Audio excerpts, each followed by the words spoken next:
the internet's most toxic fandoms. What happens when a fan base is willing to destroy anyone who offends their idol? These are the internet's most toxic fan bases. As usual, we'll rank them from least to most disturbing, reveal some of the darkest things fans have done. If you guys are enjoying the channel so far, it would mean the world to me if you subscribe, because it helps me get my videos out to more people, and I promise You're welcome, brother. to do my very, very best to create the best possible videos I can for you. I'm Visual Venture, and you are awesome. And I'll leech off you. The overprotective fan base. Swifties, oh my fucking god.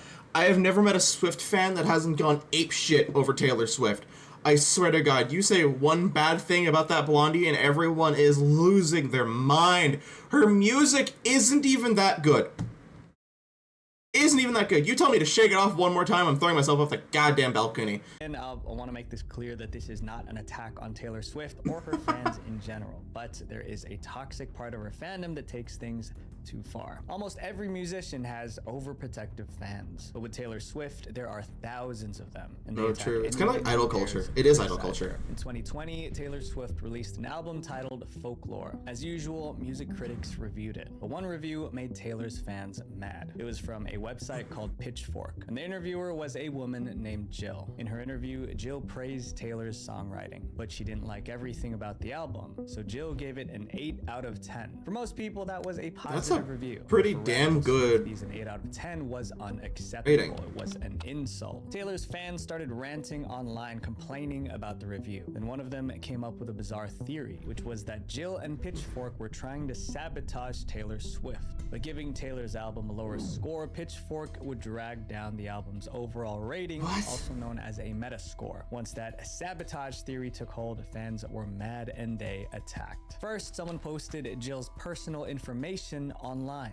They leaked her phone number, her address, and even photos of her home. Swifties, it ain't that serious. Stop harassment. Jill got angry calls in the middle of the night. Some callers threatened to burn her house down. She even received death threats. Jill tweeted about how terrifying it felt. She said that it sucked to be scared of every person milling outside, or feel like you can't answer the phone. All of this happened because Jill gave Taylor a good review, but it wasn't good enough. But Jill wasn't the Swifties' only victim. In 2019, comedians Jesus and Mero appeared on The Tonight Show. During a guessing game, Mero made a joke. Some Swifties didn't find it funny. They felt Mero was insulting Taylor's looks. Within hours, the comedians were getting death threats. One crazy fan even... A comedian makes a joke? Wow, you don't... Wow, really now? Bro, get over it, man. Death threats over... Okay, hold on. Tell me the joke. Come on, Visual, tell me the joke. What was so horrible that they said about Taylor's looks that sparked death threats? Threatened Mero's kids. It was so bad that the FBI got involved. Swifties don't just fight outsiders, they attack their own. That's what happened to a woman named Rita in 2019. Rita I don't even hear what they was a said. regular fan. She was so devoted that she ran a Taylor Swift fan page. Her room was filled with Taylor Swift merch, and she posted videos of herself singing Taylor's songs. But some Swifties thought Rita's videos were cringy, like she was embarrassing the fandom. So they spammed Rita's videos with hateful comments, trying to bully her into quitting. When Rita refused to stop, the attacks escalated. Someone tried hacking her phone to take over her social media account. Another posted her license plate online, putting her at risk. Rita adored Taylor Swift, but she became an enemy simply because she didn't fit their idea of a proper Swiftie. Loving a musical artist is completely normal, but for radical Swifties, anyone who doesn't meet their standards needs to be silenced. This next fan base kicked their leader off the internet. It's like, God... and then there's me, go after a Taylor Swift fan, laugh at the threats. Come get me. Guess what happened? I got them banned from TikTok. Nice try. No, like, that's the insane thing with, like, idol culture in general. Like, I don't know if you know the term, unicorn. I mainly know the term of, unicorn from Nemuke. Unicorn is a term for idol pop, stands and people like that.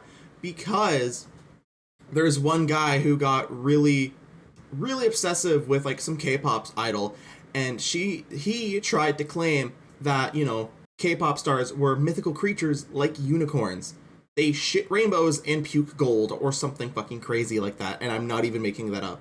Because these people will go out of their way to get so, like, crazed over idols to the point where they will go out and murder, like, their partners because you fucked the idol that I really enjoy, therefore you have made them impure. Or like, they were meant to be with me type of shit, you know? Like, they get really psychotic. Like, I remember there was one K-pop star who had a child, and a fan tried to either murder her, the husband, or the baby, because that was supposed to be their kid, or something loony like that. Probably do after all the plastic surgery. It's not the idols that need the goddamn therapy. It's the creepy fandom people. Corpse Husband, the fan base that betrayed. Oh god. Corpse Husband was a faceless YouTuber who got popular in 2020. His main appeal was his voice. He had this deep, rumbling voice that sounded unreal. That voice, combined with being faceless, made Corpse a sensation. Fans couldn't see him, so they created a perfect fantasy version of him in their heads. But Corpse... Bro, I just remember Corpse because of one clip from him where I think he was playing with a bunch of VTubers. He just simply said hi in the thing of Among Us, and Bao the Whale was like, oh shit, I think I just felt my pussy tingle. I'm like, excuse me? You're saying this shit live? Ooh, okay. Ma'am, calm the fuck down. Look, he has a nice voice. I'll give you that. But holy shit. Was a real person, and he was far from perfect. In interviews, Corpse revealed that his deep voice was partly caused by a medical condition. He also had arm pain that affected his daily life. He struggled with anxiety, and he didn't like talking in public because he was scared someone would recognize his voice. That's why he chose to remain faceless. He wanted privacy so he could manage his personal issues without the stress of fame. But some fans didn't care about his struggles. They just wanted to see his face no matter the cost. In 2021, a photo of a man went viral. People claimed it was Corpse Husband. There was just one problem. The man in the photo didn't match the image fans created in their minds. And instead of accepting that, they started mocking the man in the picture. Tweets called him ugly. Some fans unfollowed him. Someone tweeted, unsubbed, and unfollowed Corpse after seeing that face reveal. Like, I thought it was gonna be hot, but he's just some ugly creep. The fans were brutal, but the reaction revealed the truth. Some fans weren't following Corpse for who he was. They were following the fantasy they created. Also, it was never confirmed that the photo was actually Corpse. Fans might have been mocking a random person. Corpse could have addressed the photo directly, but he didn't. He just started pulling away. He tweeted less, he streamed less, and in November 2021, he uploaded what would become his last regular video. Years later, his fans still miss him. They leave comments begging for his return. But the truth is hard to ignore. The same fans who demand his comeback are the reason he disappeared. This comment summed it up perfectly. He didn't abandon us, we lost him. We truly didn't deserve this man. This next fan base... No, true. Like, that shit happens all the time, man. Like, you have someone who reaches a point and they aren't what people expect them to be. Like, we build up so much, like, these fucking fantasies for people in our heads. We expect something perfect, and when something's slightly off, everything falls to shit. Everything falls to shit. That's the exact same reason why you have I keep on this, like, this all just goes to idol culture. This all goes to idol culture.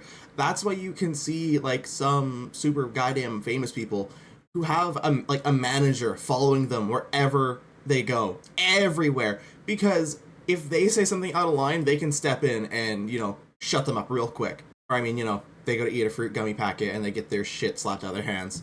This huge, loud, and always upset. Star Wars, the fan base that's never satisfied.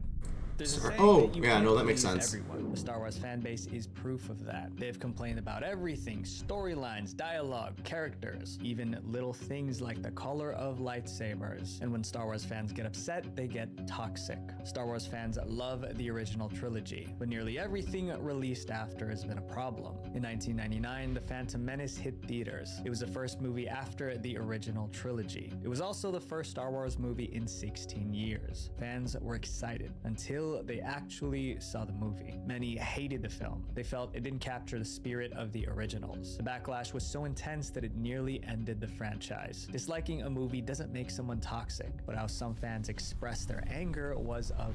They started harassing the actors. At best, the actor who played Jar Jar Binks was their first target because... Okay, but, like, that was inevitable.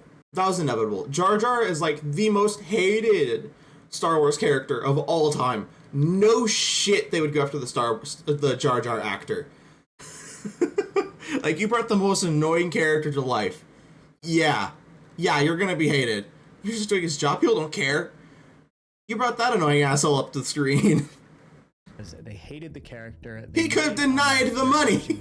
Ahmed's phone number was leaked. His answering machine was filled with death threats. Over time, the harassment broke him. Ahmed became depressed. He was scared to leave his apartment. Jake Lloyd, the child actor, was the next target. He played young Anakin Skywalker. Being a child didn't save him. Some fans hated his acting, so they tried to find his address so they could camp outside his house and confront him. At school, classmates bullied him constantly. He even got death threats. Because of all the negativity, Jake quit acting entirely. But these toxic fans just got worse. Whenever a new Star Wars movie came out, they found something to complain about, and they started to contradict themselves. By the time The Force Awakens came out in 2015, the cycle was obvious. This time, fans said the movie played it too safe. Some claimed it was just a lazy remake of a previous Star Wars film. Because of that feedback, the creators took risks with the next Star Wars movie. They broke away from the classic formula, but fans hated that too. Now they said it strayed too far from the originals. It seemed the fan base didn't know what it wanted, and as usual, they didn't just complain. They made life hell for Star Wars actors. They harassed one actress by mocking her looks. Someone even added offensive comments to her Wikipedia page. She had to quit Instagram to escape the attacks. Daisy Ridley, the lead actress, wasn't spared. Even new characters couldn't escape. In 2022, the Obi-Wan Kenobi series introduced a villain named Reva. Reva was a character that fans have been asking for, but once she appeared, the same fans didn't like her, so they turned on the actress who played Reva. The attacks became so vicious that the show's producer intervened. He told fans, "If you're sending her bullying messages, you're no Star Wars fan in my mind." No, the Star Wars fan base created a lose-lose situation.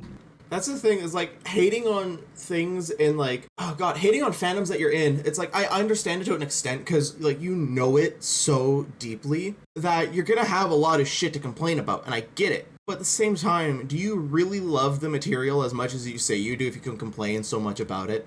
Like, I have, for me it's mostly game series, but I have game series that I adore. I don't complain about it. I don't complain about them at all. I am a fucking Kingdom Hearts fan and nerd to the end of my days.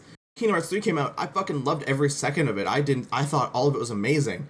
Melody of Memories, I thought it was an amazing addition onto the series, but so many people hated both.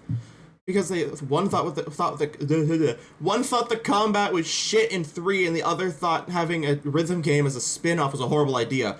Cue fucking Persona, who's done it like several times already. What do you mean a rhythm game is a bad spin-off? People have done it before 1,000 times over. Shut up. Play it too safe and they complain. Try something new, they complain louder. It begs the question, if every Star Wars movie makes fans mad, maybe the real problem isn't the movie. It's the fans. VTubers, the parasocial fan base. Hi! For those of you guys who don't know what a VTuber is, a VTuber stands for virtual YouTuber. They are streamers who appear online as animated characters instead of showing their real faces. Think of it like digital cosplay. What the fuck? Each VTuber plays a character. I did not know that would swap my tabs. Okay. I just wanted to wave, man. Did that even do the thing?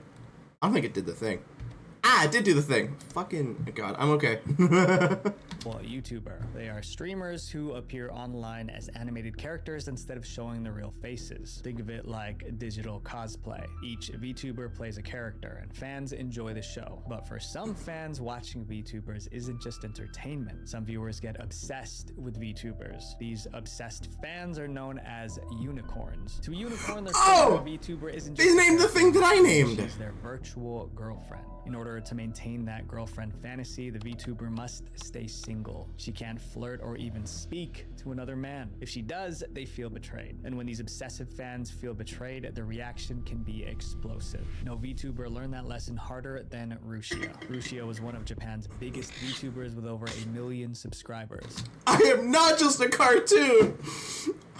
I'm a real boy. But many of Rushia's fans were unicorns, so they treated Rushia like she was their girlfriend, like she belonged to them, and that almost ruined her life. The issue started on February 10th, 2022. Rushia started a live stream. In the middle of her broadcast, a private message popped up on her screen. It was a message her viewers weren't supposed to see, but they did. The message was from Mafu Mafu, a Japanese male singer. It read, "I just finished the live broadcast and I'm getting ready to go home." The text itself wasn't romantic, but there were already already rumors that Rushia and Mafu were dating. Now, this message from Mafu appeared on her screen. Her unicorn followers felt lied to. They believed Rushia betrayed them by not being single. Thousands canceled their paid memberships. Some destroyed their Rushia merch. A few even sent threats to both Rushia and Mafu. Rushia tried to calm things down. She swore she wasn't dating anybody, but they refused to believe her. To prove her innocence, she posted a screenshot. It was a chat between Rushia and her manager confirming she was single. But posting that chat cost Rushia everything. Like most VTubers, Rushia was signed to a talent agency. The agency had strict confidentiality policies. By posting that private chat with her manager, Rushia broke her non-disclosure agreement. So the agency fired her. Fuck the NDA. Rushia lost her platform, not because she hurt anyone, but because her toxic fans pushed her so far she broke the rules trying to defend herself. Later that year, another VTuber had a similar problem. In August 2022, a VTuber named Crony streamed a gaming session with several male VTubers, but most of Crony's fans were unicorns just like Rushia's. These obsessive fans hated seeing Crony interact with those male VTubers. They bombarded her live chat with insults. To escape the hostility, Crony took a 2-week break from streaming, but when she returned, she took a different approach. Instead of trying to appease her fans, she stood her ground. She tweeted, "After much consideration, I decided that I will be collaborating with whoever I want." The fact that she had to post that shows how controlling and toxic some VTuber fans can be. The members of this next fan base just can't get along.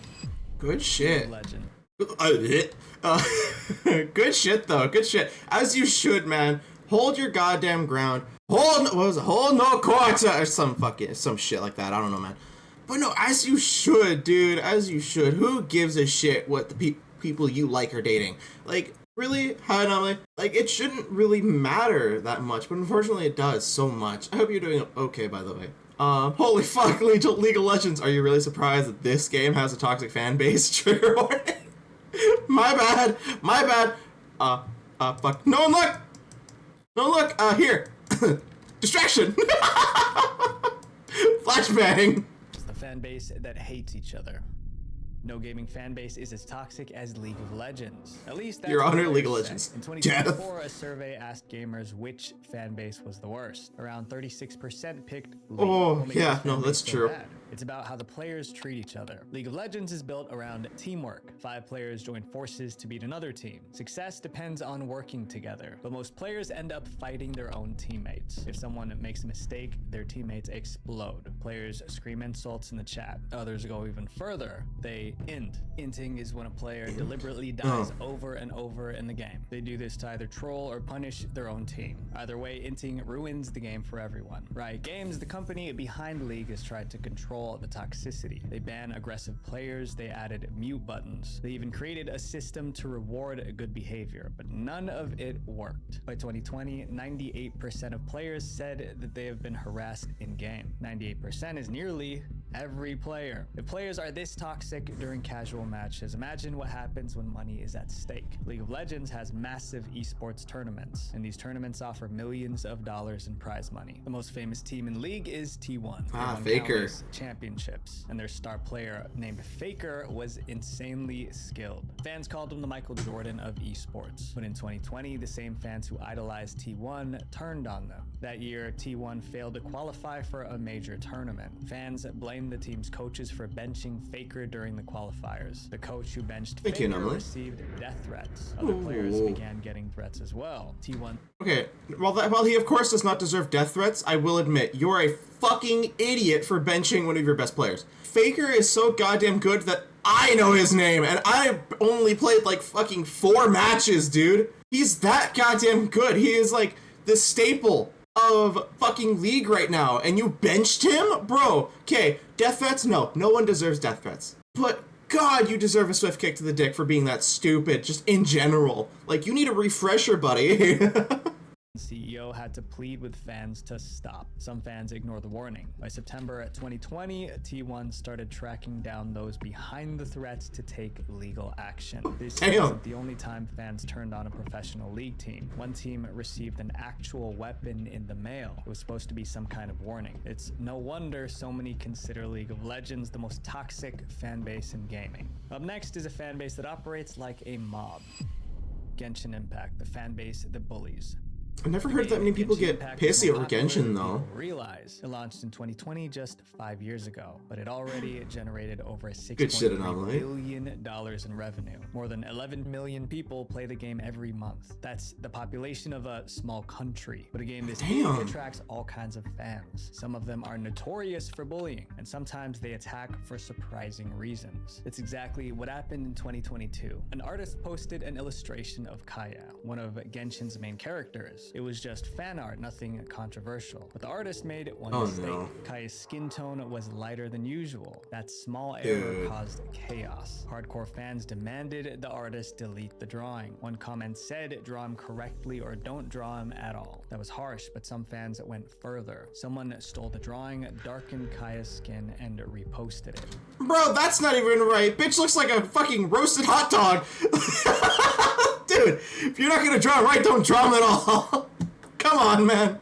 They claimed they fixed the art. The artist even tried to apologize. They tweeted, I didn't mean to paint Kaya's skin color brightly. It turned into this color unintentionally. I'm sorry for making you feel uncomfortable. But the apology didn't end the harassment. The attacks continued until the artist deleted their Twitter account. And this case was just the beginning. Genshin fans attack artists over little things, like drawing a character in the wrong outfit or the wrong pose. But it's not just artists who get attacked. Even actual employees working on the game have been targeted. In 2021, Genshin added a new character named Kokomi. Unfortunately, some players didn't like her, but they didn't just complain about the character. For some twisted reason, fans attacked the voice actress who played Kokomi. She was live streaming when the insults started. Her chat was filled with hateful comments. It got so bad that she had to turn off the comments. Remember? Bro, imagine if they pulled that shit on Lily Pichu. Like, honestly. Because she's the VA for one of the characters, Sari, I think. Like, she was the VA for one of the characters, the bitch that's like really sleepy and spins really fast. Bro, if she got bullied over Genshin, she'd honestly, like, I genuinely think Lily would leave OTV. Like, for good. Just because of some of the shit these people would do. Like, thank God she wasn't targeted, because Lily Pichu is a fucking sweetheart, man.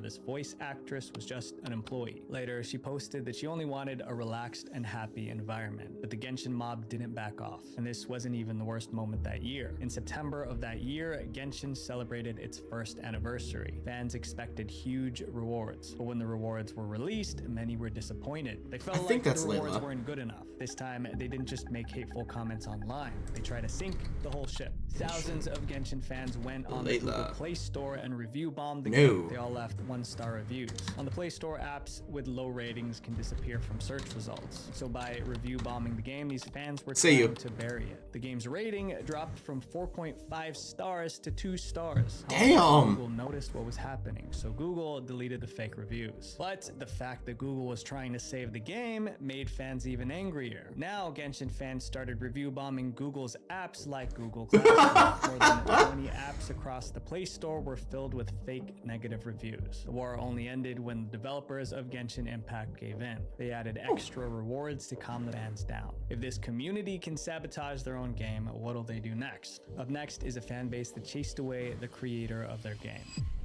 Five Nights at Freddy's, the feral fan base.